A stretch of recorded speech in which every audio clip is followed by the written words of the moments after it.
Bonjour Tara. Bonjour. Enchanté de te revoir.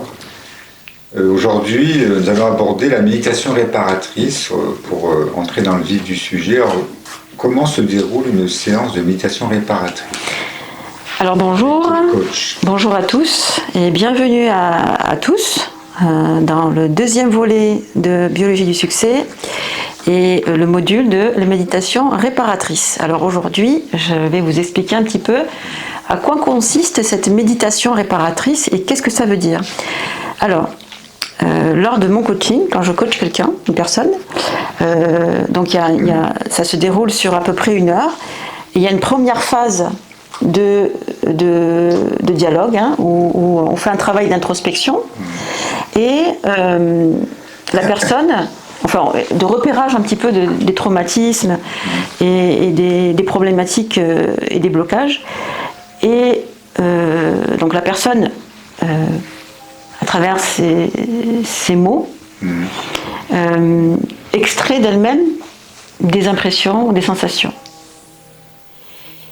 Et à la fin, donc je propose une méditation que j'appelle la méditation réparatrice, qui dure à peu près, ça peut durer jusqu'à 10 minutes, et qui permet d'accélérer le processus de dissolution. C'est-à-dire que, par exemple, je n'ai rien contre les psychologues et les psychiatres. Au contraire, j'ai un grand respect pour ces professions. Quand on va voir le psychologue et le psychiatre, on connecte avec un traumatisme et puis jusqu'à la prochaine séance, on l'a en tête et puis on essaie de le comprendre en fait. Alors que dans ma séance de coaching, tout de suite, on essaie de favoriser la dissolution de cette dissolution. Cette mémoire traumatique, exactement, en soi. Et la méditation va favoriser cette dissolution. Ça va être un accélérateur, en quelque sorte. Alors, évidemment, c'est dit comme ça, on se dit, mais c'est pas possible, quoi. Qu'est-ce qu'elle dit? C'est incroyable, comment c'est possible qu'une méditation peut avoir cet effet-là?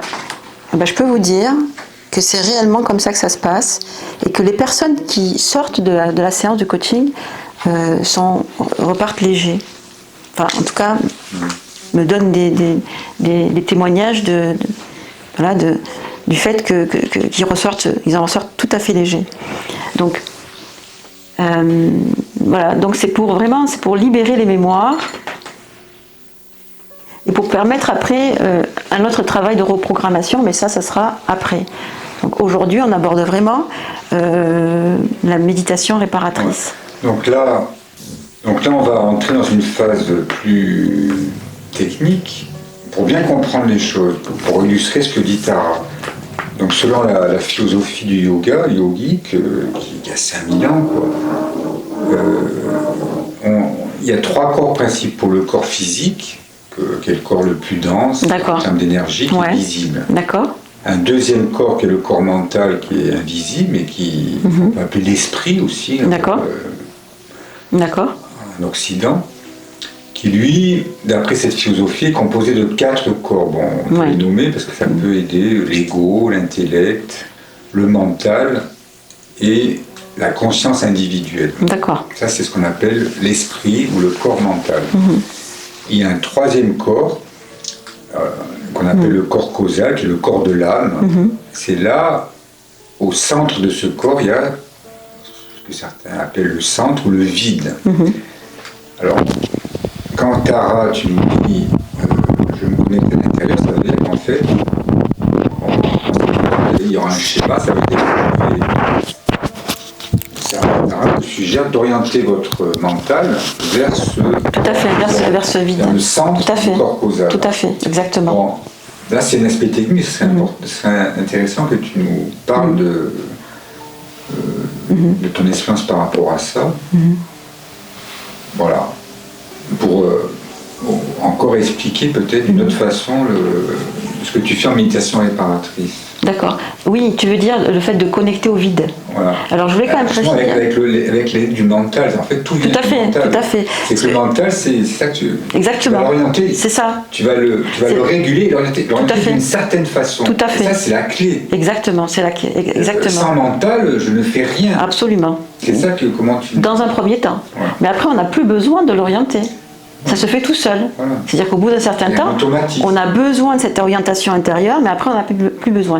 Je voulais quand même préciser que tout ce dont tu parles, les différents corps, tout cela est cité dans Biologie du succès. Tout cela est détaillé dans la formation. C'est pour ça que c'est une formation qui est vraiment très riche et avec laquelle vous allez vraiment avoir toutes les explications concernant les différents corps et les différents mécanismes de façon simple et accessible. Voilà, moi j'ai pas fait de grandes études et je voulais quelque chose d'accessible et de simple. Alors, je reviens sur ce que tu disais par rapport à l'orientation du mental. Effectivement, le mental, il a besoin donc d'être orienté, effectivement. Si je l'oriente à l'intérieur de moi-même, au niveau du cœur, c'est comme si je crée une connexion avec le cœur. Je crée une connexion. C'est comme les deux doigts, tu sais, avec... Michel-Ange, c'est étonnant, hein, c'est un peu ça, exactement. Et tout d'un coup, on passe le relais au cœur. Et le cœur, c'est lui qui détient toute l'information. C'est pour ça que c'est vital presque, tu vois, c'est primordial de revenir à ça. Alors on fait confiance à notre mental parce qu'il nous restitue l'information qu'il voit. Tu vois, c'est ça. C'est pour ça qu'on lui fait confiance. Je te vois, enfin je vois tout ça, je vois des fleurs, donc je lui fais confiance à mon mental parce qu'il me restitue ce qu'il voit. Mais c'est juste un informateur finalement. Bon, il analyse effectivement, mais c'est juste un informateur. Mais si je ramène mon attention, mon mental à l'intérieur et que je le connecte avec mon cœur, qui lui est connecté au tout, au champ d'information. Au champ d'information, et là ça change tout. Mais pour ce faire, alors je tiens quand même à préciser, pour rétablir cette connexion, je dis bien rétablir cette connexion de manière fluide et sereine, enfin efficace, il faut avoir fait un travail d'introspection. Il faut libérer les mémoires traumatiques. C'est pas ça, c'est que il est important de faire un travail d'introspection et je dis souvent de réconciliation avec soi-même et de réconciliation avec son histoire. Une fois on s'est réconcilié avec son histoire, alors on est prêt à laisser le cœur prendre le relais et connecter avec le tout.